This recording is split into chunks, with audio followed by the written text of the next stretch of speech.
আল্লাহ যে কে এটা তো আপনাকে চিনতে হবে। আপনি কি আল্লাহকে চিনেন? আপনি কি আল্লাহকে জানেন? আপনি কি আপনার সৃষ্টিকর্তা সম্পর্কে কোনোদিন পড়েছেন? আপনার সৃষ্টিকর্তা সম্পর্কে কোনোদিন কি জানার চেষ্টা করেছেন? আপনার সৃষ্টিকর্তাকে কে, তিনি, তার পরিচয় কি, এটা যদি আপনি জানতে চান তাহলে আসমা ওয়া সিফাত, আল্লাহর নাম আছে, আল্লাহর গুণাবলী আছে, সেগুলো আপনাকে পড়তে হবে এবং জানতে হবে। নাম এবং গুণাবলীর গুরুত্ব সম্পর্কে দুই একটা আয়াত এবং হাদিস বলে আজকের বক্তব্যের এখানে ইতি টানবো ইনশাআল্লাহুল আজিজ। আয়াতুল কুরসি সম্পর্কে রাসূল সাল্লাল্লাহু আলাইহি ওয়াসাল্লাম বলছে, মান ক্বারা আয়াতুল কুরসি দুবুরা কুল্লি সালাতিন, কেউ যদি আয়াতুল কুরসি পাঠ করে 5 ওয়াক্ত সালাতের পরে, লা ইয়ামনাহু মিন দুখুলিল জান্নাহ ইল্লাল মাউত, তাহলে জান্নাতে যেতে তাকে কিছুই বাধা দিবে না, তার মৃত্যু ছাড়া।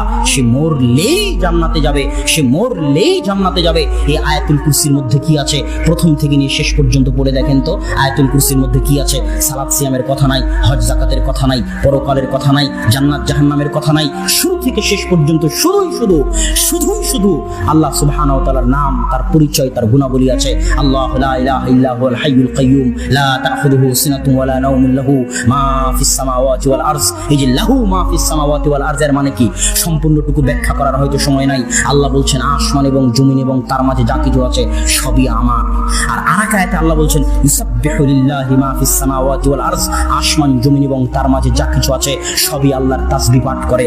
আল্লাহ যদি বলতেন ইউসাব্বিহু মান ফিস সামাওয়াতি ওয়াল আরজ, আসমান এবং জমিনে যদি মান আরবি শব্দটি আল্লাহ ব্যবহার করতেন তাহলে বুঝতাম আসমান জমিনে যাদের বুদ্ধি আছে, যাদের প্রাণ আছে, যাদের বিবেক আছে, একমাত্র তারাই আল্লাহর তাসবিহ পাঠ করে। কিন্তু আল্লাহ বলেন ইউসাব্বিহু লাহু মা, আসমান এবং জমিনে মা মানে যত জীব জন্তু জড় পদার্থ বস্তু, এই মাইক, এই জুব্বা, এই খাতা, এই টেবিল, এই আসমানের নিচে জমিনের উপরে যত ধূলিকণা বালিকণা, স্বয়ং আসমান, স্বয়ং জমিন, স্বয়ং পাহাড়, স্বয়ং গাছ, এর মাঝে যা কিছু আছে প্রত্যেক ধূলিকণা বালিকণা আল্লাহর তাসবিহ পাঠ করে।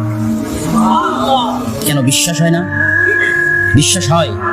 দলিল দিব। আল্লাহ সুবহানাহু ওয়া তাআলা যখন ইব্রাহিম আলাইহিস সালাতু ওয়াস সালামকে আগুনে নিক্ষেপ করা হলো, তখন আল্লাহ বললেন ইয়া নারু কুনি বারদাও ওয়া সালামান আলা ইব্রাহিম, হে আগুন তুমি ইব্রাহিমের জন্য ঠান্ডা হয়ে যাও।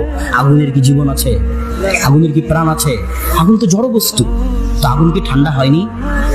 মুসা আলাইহিস সালাতু ওয়াস সালাম যখন নদী পার হলেন তখন লাঠি নিক্ষেপ করলেন, নদী রাস্তা তৈরি করে দিল। তো সমুদ্রের পানির কি জীবন আছে? এটা তো জড় বস্তু, জলোচ্ছ্বাস পানি দিয়ে হয়, পানির কি জীবন আছে? 150-200 কিলোমিটার গতিতে বাতাস প্রবাহিত হয়, বাতাসের কি জীবন আছে? 8 রিখটার স্কেলে 9 রিখটার স্কেলে জমিন কেঁপে ওঠে, মাটি কেঁপে ওঠে, মাটির কি জীবন আছে?